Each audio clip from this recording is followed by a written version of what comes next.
Assalamualaikum warahmatullahi wabarakatuh. Waalaikumsalam warahmatullahi wabarakatuh. Alhamdulillah, gimana kabarnya Putri saat ini? Alhamdulillah baik Pak Iwan Tenggar. Tapi kok sepertinya agak lemes seperti itu gitu. Iya, ini karena setiap habis mengajar di sekolah kami itu tenaga yang dikeluarkan tuh super sekali Pak. Karena sekolah kami perlu diketahui ya, sekolah kami itu kan sekolah baru. Jadi antar ruang itu tidak ada sekat bagian atas itu loh, plafonnya bolong-bolongan gitu Pak. Jadi antar kelas itu suara terdengar. Bahkan saya mengajar di kelas A, itu teman-teman yang mengajar dari ruang kelas D itu terdengar.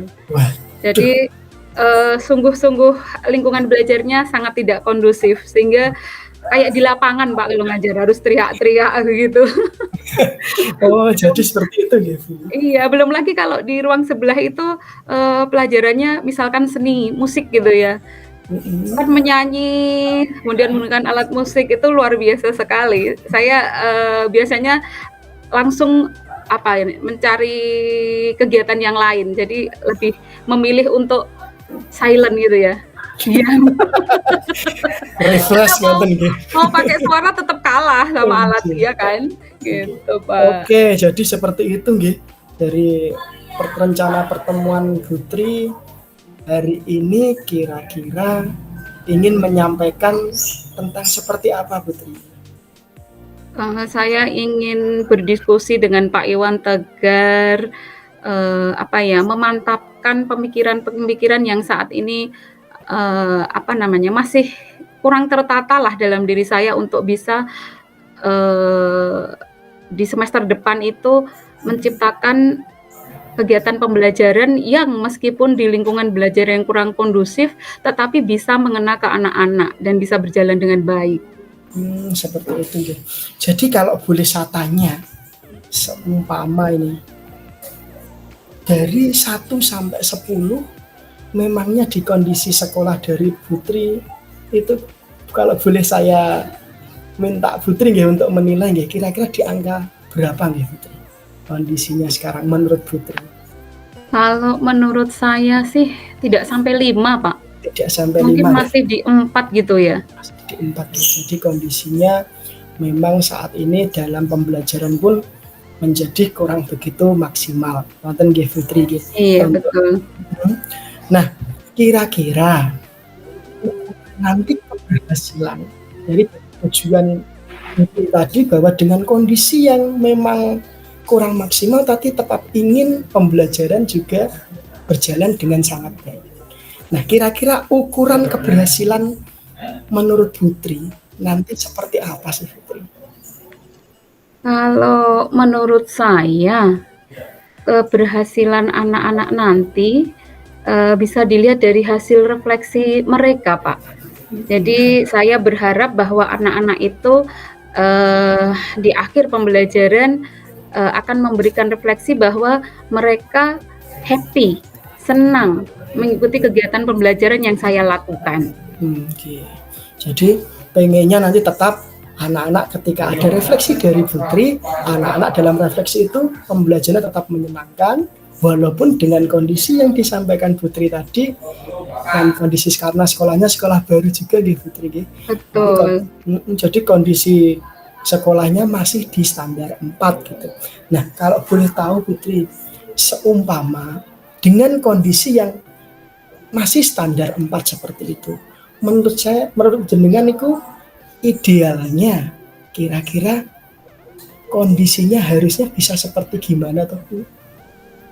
Kalau menurut saya kegiatan pembelajaran yang ideal itu ketika hampir semua hampir 100% dari murid-murid yang saya ajar itu aktif mengikuti kegiatan pembelajaran saya dan juga senang mengikuti kegiatan pembelajaran. Jadi mereka menikmati kegiatan pembelajaran bersama dengan saya, Pak.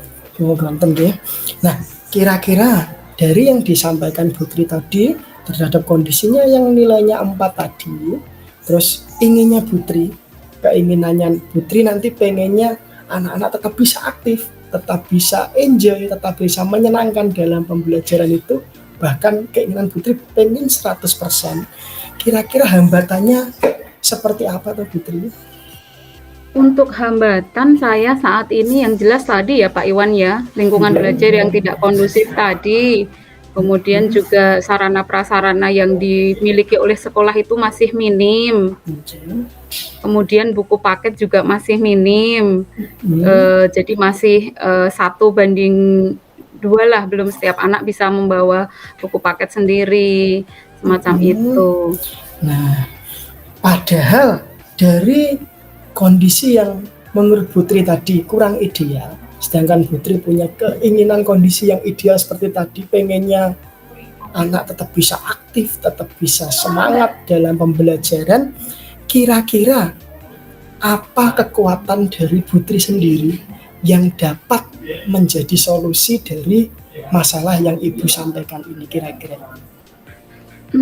Apa ya, Pak, ya, saya itu orangnya senang sekali, dengan hal-hal yang berbau digital. Jadi suka Oke, sekali mempelajari sendiri. Nah, saat ini saya sudah punya blog, mhm, meskipun blog saya itu baru saya isi dengan latihan-latihan soal saja.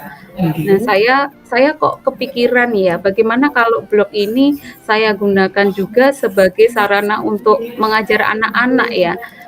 Saya ini juga terinspirasi dari kegiatan, kita selama mengikuti kegiatan guru penggerak ini. Ini kan juga banyak yang disampaikan lewat, eee, online ini berupa tulisan dan kita juga betul bisa betul, baca dulu tapi juga sambil memandu begitu ya. Jadi betul ketika betul, nanti apa yang saya ajarkan bisa saya share di blog, saya mhm, mengajar, juga anak-anak bisa sambil menyimak apa yang ada di blog begitu, sepertinya akan, bisa lebih apa ya, di lingkungan yang, crowded gitu anak-anak, bisa, menyimak sendiri-sendiri di blog saya itu gitu ya, Pak, dengan gadget yang mereka miliki. oke. Jadi Putri sudah punya kekuatan di dalam bidang IT gitu, terutama Putri sudah bisa mempunyai blog seperti itu yang nanti mungkin bisa dimanfaatkan.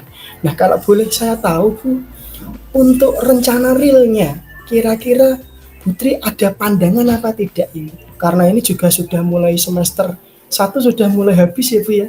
Paling tidak Iya, untuk betul. semester 2 ini kira-kira Putri punya strategi seperti apa Putri? Untuk betul ini semester, 1 sudah selesai pembelajaran, tapi, setelah saya refleksi begitu, saya kok pengen punya rencana di semester depan ini ya, Pak, ya. Saya ingin Oke, memanfaatkan blog yang saya punyai itu untuk, menge-share, bisa jadi perangkat saya juga saya letakkan di sana sehingga anak-anak tahu kita akan mempelajari apa saja, misalkan demikian. Kemudian juga materi-materi pembelajarannya, oke, mhm, bisa dengan, bervariasi juga ya, kan ada bisa kita masukkan video, bisa juga sudah saya coba juga, Pak. Saya coba, di Padlet itu saya coba apakah bisa saya masukkan di blog, kemudian saya mengetik di situ, ternyata bisa juga. Jadi bisa nanti untuk, ibaratnya, menjawab pertanyaan-pertanyaan pemantik atau juga untuk memberikan refleksi kita bisa menggunakan Padlet, lalu juga, untuk materi pembelajaran kita bisa menggunakan video, menggunakan flipbook, atau menggunakan, tulisan juga bisa gitu ya, Pak, ya. oke. Wah, berarti malah luar biasa sekali nih idenya dari Putri, malah malah justru saya nggak bisa membayangkan Bu kalau kondisi di sini. Malah Putri punya bayangan yang sangat luar biasa. Jadi Putri punya blog yang di dalamnya nanti diisi video, diisi materi-materi, bahkan sampai diisi Padlet untuk bisa melakukan tanya jawab, pertanyaan pemantik gitu ya Bu ya. Jadi bisa Iya. seperti itu juga. Nah, dari ide yang sudah Ibu sampaikan, kira-kira ada gangguan apa tidak sih Bu kalau seumpama ide ini akan diterapkan di semester 2 nanti?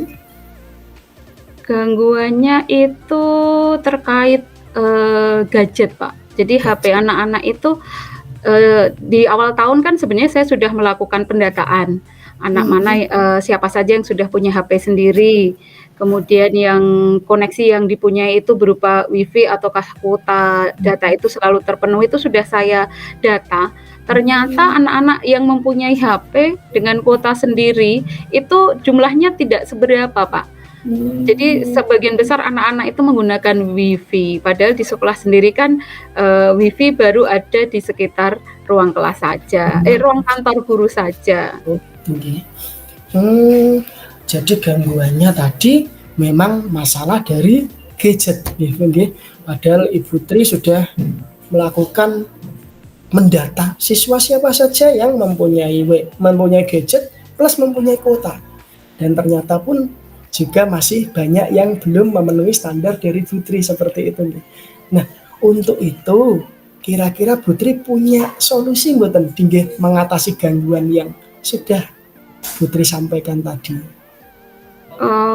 Kalau yang terpikir itu mungkin anak-anak bisa menggunakan HP yang ada kuotanya itu, secara berkelompok gitu ya, Pak, ya. Jadi mungkin 1 HP bisa untuk 2 anak, Mhm, atau mungkin bisa, dengan tethering juga ya ke nggih. teman-temannya yang punya HP. Dan saya mah kepikiran satu hal, karena di sekolah kan sebenarnya sudah ada WiFi, Mhm, tapi kalau password-nya diberikan ke anak-anak itu kan saya juga harus merepotkan operator gitu ya.